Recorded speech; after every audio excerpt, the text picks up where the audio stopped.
Sir ఇక్కడ ఇచ్చినటువంటి నెంబర్స్‌కి యావరేజ్ వాల్యూ ఎలా సింపుల్‌గా ఐడెంటిఫై చేయాలి? Yes sir. యాక్చువల్లీ మనకు యావరేజ్ కనుక్కోవడానికి చాలా మెథడ్స్ ఉన్నాయి. దాంట్లో ది బెస్ట్ ఏంటనంటే డీవియేషన్ మెథడ్ సార్. అయితే దీంట్లో ఉన్న వాటిలలో ఒక నెంబర్‌ని మనం యావరేజ్ అనుకోవాలి. ఓకే. అయితే దీంట్లో నేనేమనుకుంటున్నా ఇక్కడున్న ఆప్షన్‌లనే అనుకుందాం.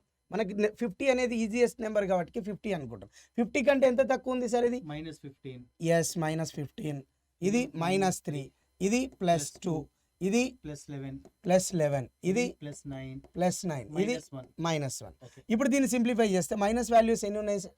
9 ఓకే. -18 19 19 అంటే ఇక్కడ ఎంత ఉంది సార్? కంప్లీట్ 22 అంటే డిఫరెన్స్ ఎంత సార్? 3. అంటే నువ్వు అనుకున్నటువంటి యావరేజ్కి ఎంత ఎక్కువ ఉంది? 3. అంటే ఈ 3కి యావరేజ్ కనుక్కోవాలి. ఎన్ని నెంబర్స్ ఇవి? టోటల్ 6. సో ఇది ప్లస్ వచ్చింది కాబట్టి ప్లస్ చేయాలి.